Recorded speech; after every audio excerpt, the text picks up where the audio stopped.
ከአደገኛው የአሰብ ጦርነት በፊት የመጨረሻው አማራጭ የዓለም ህጎች ሰላም ክቡራትን ክቡራትን ተኻተልቲና ፖፑሊስኩ ዓብድ ሐመድ መጻኹም ነዚ ቻናልና ሓደሽ እንትኾንኩም ላይክ ሰብስክራይብ በመጋር ጀምሩ ለሙን ከም ትልሙድ ሓደሽ ትኩሳትና ዓባታትና ወህም ክነብልና ብሰና ጽንሑ ስለ ኢትዮጵያ የመብት ጥያቄ ምን ይላሉ?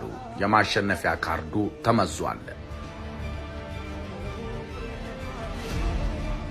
በዘፈቀደ የሄደው በሴራ ትብታብ የተነጠቅነው የባህር በርና የአሰብ ጉዳይ ከዕለት ዕለት እየጋለ የማይታጠፍ የጋለ ብረት እንደሆነ ቀጥሏል። ጥያቄው አሁን ከፍትህና ከልምምጥ ወደ ጉልበትና ኃይል እያመራ ሲሆን ለዚህ መነሻው ደግሞ የአስመራው ሻዕቢያ የሰላም አማራጮችን ሁሉ ወደ ጎን ስላለ ነው። አሁን ከአደገኛው እልቂት በፊት አንድ የመጨረሻ የሰላም አማራጭ አለ። መንገዱ ከህግ ከታሪክና ከፍትህ አንጻር ዙሪያ የተሳለ ሲሆን ወሳኝ መንገድ በአጭር ደቂቃ ጠንቀቅ አድርጎ ያስቃኛቸዋል። ከቅርብ ጊዜ ወዲህ ኢትዮጵያ እንደ ሀገር የባህር በር ያስፈልገኛል የሚለውን ጥያቄዋን በተደጋጋሚ ስታነሳ የቆየች ሲሆን አሁንም ተጧጡፎ እንደቀጠለ ነው። በዚህ መሃል ታዲያ ጉዳዩ ወደ ዓለም አደባባይ ቢሄድ ዓለም አቀፍ ህጎች ይህንን ጥያቄ ምን ያህል ይደግፉታል? የመጨረሻው እርምጃስ ምን ይሆናል? መልሱ እኛ ጋር አለ። እስከ መጨረሻው አብራችሁን ቆዩ። ኢትዮጵያ አሁን ላይ ጥያቄዋን ግልጽ አድርጋ በአንድ አቅጣጫ ወደ ባህር በር የምትደርስበትንና በሴራ የተነጠቀችውን አሰብ የምታስመልስበትን መንገድ እየጠየቀች ነው። ከሰሞኑ ከተነሳው ጉዳይ አንጻር ስንቃኘው ደግሞ የመጀመሪያ መነሻችን ጠቅላዩ እንዳሉት የነበሩንን ወደቦችና የባህር በር እንዴት አጣን የሚለው ትልቅ ፍንጭ ይሰጠናል። አሁን ጎልቶ እየታየም እየተሰማም ያለው ይኸው ነው። ይህ ጥያቄ በጣም ተገቢ የሆነና መልስን የሚፈልግ ጥያቄ ሲሆን ጠቅላይ ሚኒስትሩ በቅርቡ በፓርላማ ሲያነሱት አዲስ ነገር ሆኖ እንደገና ተቀጣጥሏል። እንዴት የባህር በራችንን አጣን የሚለው ጥያቄ ማለትም ያጣንበት መንገድ አግባብ ካልሆነ ለማግኘት መጠየቅ የምንችልበት ነገር የሚመነጨው ከዛ ነው ማለት ነው። ጠቅላዩ በፓርላማ ያነሷቸው እያንዳንዱ ነጥቦች በዓለም አቀፍ ህግ ተቀባይነት ያላቸውና ልክ የሆኑ ሲሆኑ ለምሳሌ የሀገርን ድንበር ወይም ግዛትንም ያህል ነገር ተላልፎ የተሰጠበት አግባብ የታለ ዶክመንቱ ብለዋል። በትክክልም ይሄ ጉዳይ ብዙ ጊዜ ሲነሳ አይደመጥም። ያ ማለት ደግሞ ዶክመንትም የለም ማለት ነው። ሌላው ቀርቶ በለብ የተሰራ ዶክመንት እንኳን ቢኖር ዶክመንቱ የተሰራበት አግባብ እንደገና ሊፈተሽ ይችላል ማለት ነው። ለምሳሌ በዓለም አቀፍ ህግ አንድ መንግስት የሚያደርገው ነገር ቀጥሎ የመጣው መንግስት አይመለከተኝም ማለት አይችልም። ፕሪንሲፕል ኦፍ ስቴት ኮንቲኒዩሽን የሚባል አለ። ስቴት ሰክሴሽን የሚባልም ሌላ ፕሪንሲፕል አለ። በዚህ አግባብ አንዱ የመጣው ያኛውን ይቀበላል። እዚህ ጋር ግን ማንሳት ያለብን ነገር ደግሞ ሁልጊዜ መቀበል ግዴታ ይሆናል ማለት አይደለም። መጀመሪያ በሰዓቱ ያንን ነገር ያደረገው አካል ይህንን ለማድረግ የሄደበት መንገድ ህጋዊነት በሰፊው ይፈተሻል። ኢትዮጵያ እያደረገች ያለችውም ይሄንን ነው። አሰብና ወደቦቻችን የሄዱበት መንገድ ከመጀመሪያው በትክክል እንዲፈተሽ ነው ጥያቄው። ያጣንበትን መንገድ የማጥራቱ ጉዳይ ምን ሊመስል ይገባል?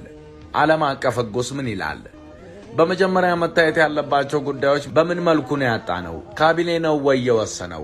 ምክር ቤቱ እንኳን አልነበረም በጊዜው። አለም ካሉ የትኛው ምክር ቤት ነው የወሰነው የሚሉት ጥያቄዎች ናቸው። ነገር ግን እነዚህን ጥያቄዎች የሚመልስ አንድም ዶክመንት ሊገኝ አልቻለም። ከዚህ በፊት የነበረው መንግስት እንደዚህ አይነት ጥያቄዎችን ወደ አደባባይ እንዲወጡ በፍጹም ስለማይፈልግ ነገሩ ተድበስብሶ ኖሯል። አሁን ግን ነገሮች መስመር እየያዙ ነው። በወቅቱ ከ1983 ጀምሮ የነበረው መንግስት የሽግግር ጊዜ መንግስት ነበር። የሽግግር ጊዜ መንግስት ወይም ትራንዚሽናል ገቨርንመንት የምንለው ደግሞ ይህንን ማድረግ አይችልም። ሌላው ቀርቶ የሽግግር መንግስቱም ራሱ የራሱ ምክር ቤት ስለነበረው እነሱ ወሰኑት እንዳንል እንኳን ከባድ ጥያቄ ያስነሳል። ምክንያቱም ተሰሚውም ሊቀመንበሩም አንድ ስለነበር።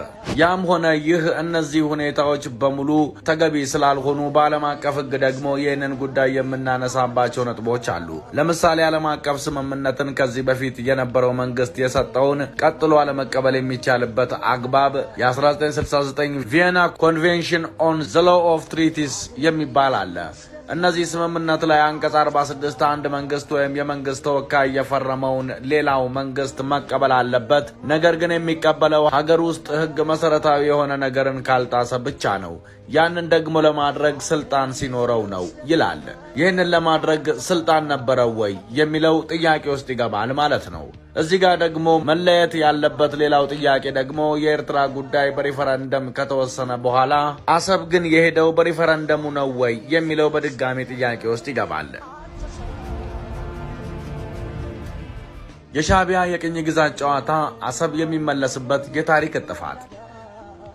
በጊዜው ኤርትራውያኖች ወይም በዛን ጊዜ የነበረው ሻዕቢያ እንታገላለን ሲሉ የነበረው ከቅኝ ግዛት ነፃ ለመውጣት ሲሆን ኢትዮጵያ ውስጥ በቅኝ ግዛት መልኩ ነበር የተያዝነው ይላሉ። አሁንም የሚያከብሩት የነፃነት ቀንን ነው። ሻዕቢያ ኢትዮጵያ ኤርትራን ቅኝ ገዝታታለች ይላል።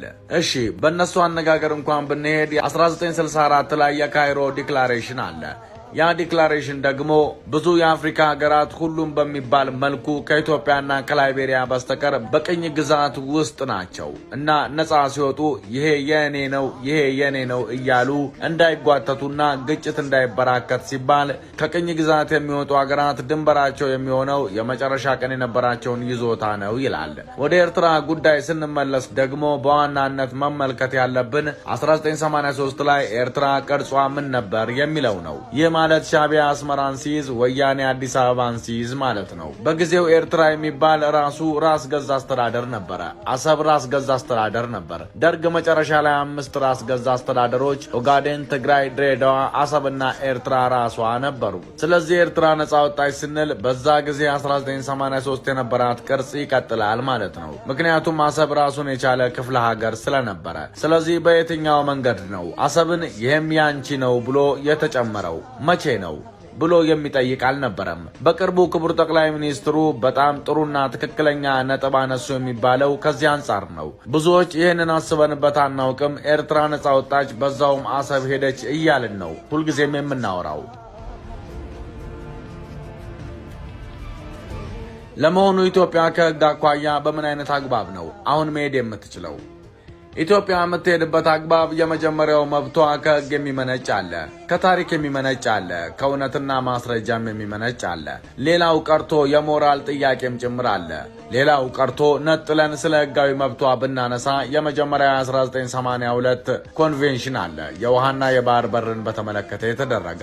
እዚህ ኮንቬንሽን ላይ ከአንቀጽ 125 እስከ 132 ድረስ አይደለም እንደ ኢትዮጵያ ከዛ ቦታ ጋር ታሪካዊ ንክኪ ያለው ይቅርና ከተወሰነ ጊዜ በፊት የራሱ የነበረ ሀገር ይቅርና ምንም አይነት ባይኖረውም ከዛ ውሃ ጋር ምንም ግንኙነት የሌለው ሀገር እንኳን ላንድ ሎክድ ከሆነ አቋርጦ መጠቀም ይችላል ይላል። ይሄ ደግሞ መብቱ አይደለም በታሪክ ንክኪ ላለው በአጋጣሚም ለተነካካ የተደረገ ስለሆነ እሱን እንያዝና ቀጥሎ ወደ ዓለም አቀፍ መርሆች እንሻገራለን። ለምሳሌ አይሲጄ የሚጠቀምበት ዓለም አቀፍ መርህ አለ። እዚህ ላይ ደግሞ ኢኩዊቲና ናቹራል ጀስቲስ የሚባል አለ ወይ ደግሞ በርትዕና በፍርድ። ይሄ አይሲጄ የሚጠቀምበት ፕሪንሲፕል ነው። አይሲጄ ማለት የኢንተርናሽናል ኮርት ኦፍ ጀስቲስ ማለት ነው። ታዲያ በዚህ መሰረት ወደ ዓለም አቀፍ ፍርድ ቤት ብንሄድና ብንዳኝ እንኳን እነሱ የሚጠቀሙበትና ይህንን የሚፈቱበት መንገድ መርሃቸው ፍትሃዊ መሆን አለበት። ያ ደግሞ አንቀጽ 38 አንድ ሲ ላይ የተቀመጠ ነው። እዚህ ላይ በሀገራት መካከል ሁልጊዜ ፍትሃዊነት መኖር አለበት። በመገንጠልም ይሁን በመፍረስ ሀገራት ሲመሰረቱ ፍትሃዊነትን ታሳቢ ባደረገ መልኩ ይዳኛል ይላል እና ይህ ደግሞ ርትዕ ነው።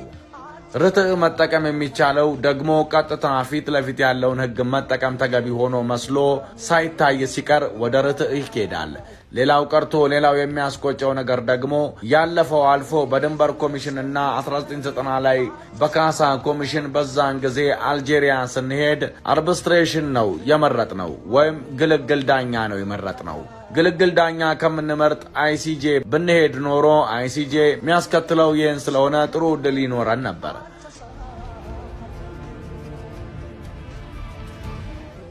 የሚያስቆጨው የኢትዮጵያ የባህር በር ማጣትና ቀጣዩ እርምጃ በዓለም አቀፍ መርህ ግዛትን የሚያህል ነገር ቆርሶ ለመስጠት ከፍተኛ የሆነ የህገ መንግስት ድጋፍ ያስፈልጋል። ያንን ሊያደርግ የሚችለው አካል ደግሞ ህገ መንግስት ስልጣን የሰጠው ተቋም መሆን አለበት። የወቅቱ የሽግግር መንግስት የምንለው ደግሞ የሆኑ ሰዎች ግንቦት 20 አዲስ አበባ ከገቡ በኋላ ተሰባስበን ብለው ሐምሌ ላይ የሰላም ኮንፈረንስ ተባለና ያ ስብሰባ ቻርተሩን አጸደቀው። ያንን የሚያደርግ ስልጣን የላቸውም እንጂ እንደ ህግ አውጥተው ህግ ይደግፋችኋል ብንል እንኳን የራሳቸው ቻርተር የሽግግር ጊዜ ቻርተር አንቀጽ 4 ላይ መንግስት የሀገሪቷን ህዝብና የሀገሪቷን መንግስት አጠቃላይ ጥቅም አስከብሮ ይሰራል ይላል። የሽግግር መንግስት አንዱ ጥቅም ደግሞ ይሄ ጉዳይ ነው። አሰብን ያህል ግዛትና ወደብ አንስቶ መስጠት ጠቅላይ ሚኒስትር መለስ ዜናዊ በህይወት ኖረው ቢጠየቁ እንኳን በምንም መልኩ ሊያብራሩትም ሆነ ጀስቲፋይ ሊያደርጉት አይችሉም። ለህዝብ ጥቅም ነው ብዬ ይህንን ያረኩት ማለትም አይቻልም።